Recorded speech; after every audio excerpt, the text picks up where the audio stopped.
My name is Reverend Dr. Sintim. I'm a priest in charge of St. Stephen's Episcopal Church in Winston-Salem, North Carolina. I invite you to join me to reflect on the Word of God that talks about be transformed by the renewal of your mind. Months ago, I walked around and I saw this card, recycle. Yeah. And it always reminds me of the Word of God which talks about be transformed by the renewal of your mind. Transformation always talks about change. And anytime you mention the word change, it makes some people very uncomfortable because not many people love change.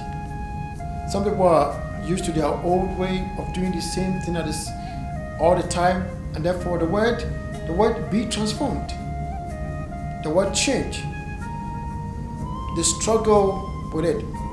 But recycle always talks about the change because the things that we recycle goes through a transformation, goes through a chemical change, goes through a process, goes through from one step to another for the end product to come out. Transformation without a change is meaningless.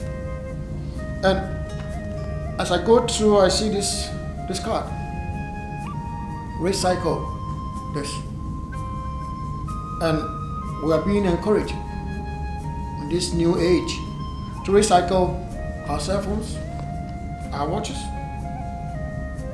the eyeglasses that we put on, our used cars, bottles, trash bags, cards that we use of all kind.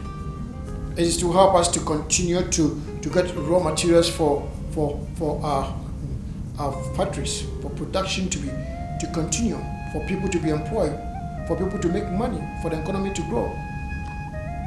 There's nothing wrong with recycling. But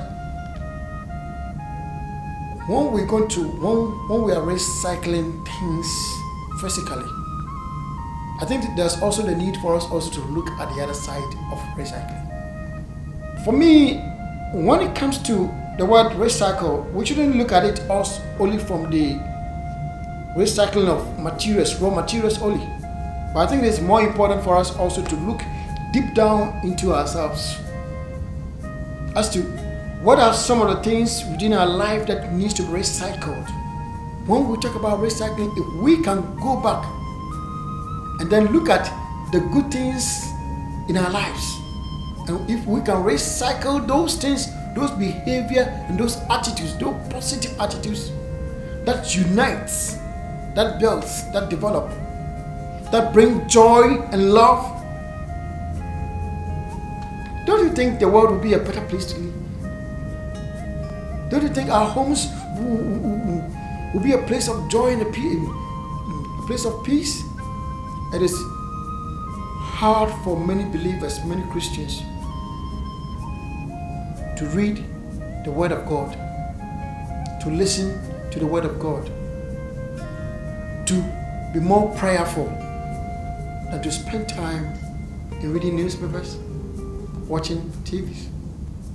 And I believe that if we can go back and recycle the zeal that we have in studying the Word of God, if we can go back and recycle the love to pray, the power of prayer, and spend quality time in prayer, in having communion with God, if we can go back and recycle family living on the table together, eating together, traveling together, and sharing things together, if we can go back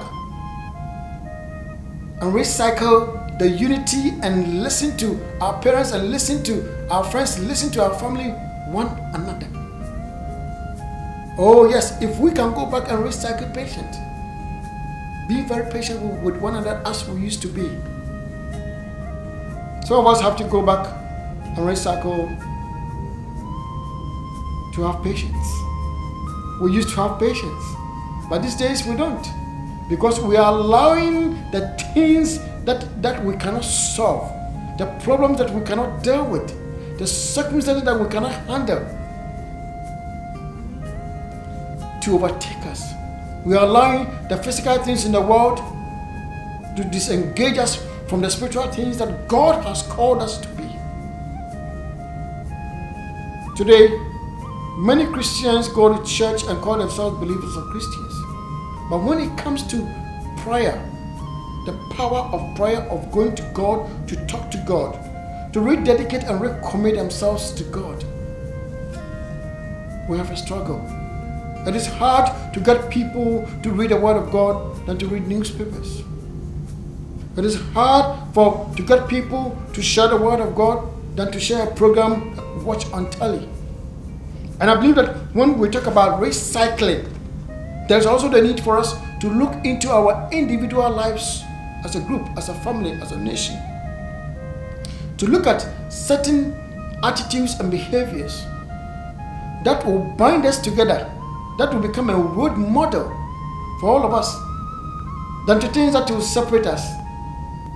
I encourage you today, as you make an effort to recycle the empty bottles, the empty glasses, and you see things, the cards that you don't use, and the things that you don't use, please let me also suggest to you, have a time for yourself to sit down and look into your own self. Go into the closest of your life. Look at the good things that you've left them behind. You've left them alone. That needs to recycle, that will empower and strengthen you. That will build love. That will unite. And that will enable we as human beings to be there for one another. If we will recycle the things of the Spirit and allow God to be in our midst and to allow God to be in our presence, this world will be a peaceful place to live in. Reflect on these words. What is it in your life that you need to recycle? I mean, the good things in life. May the good Lord help us to identify the things in our life that needs to be recycled, so that we will let the recycle of love, of prayer, of joy and hope, patience go on, that we may enjoy our lives and the blessings that God has for each one of us.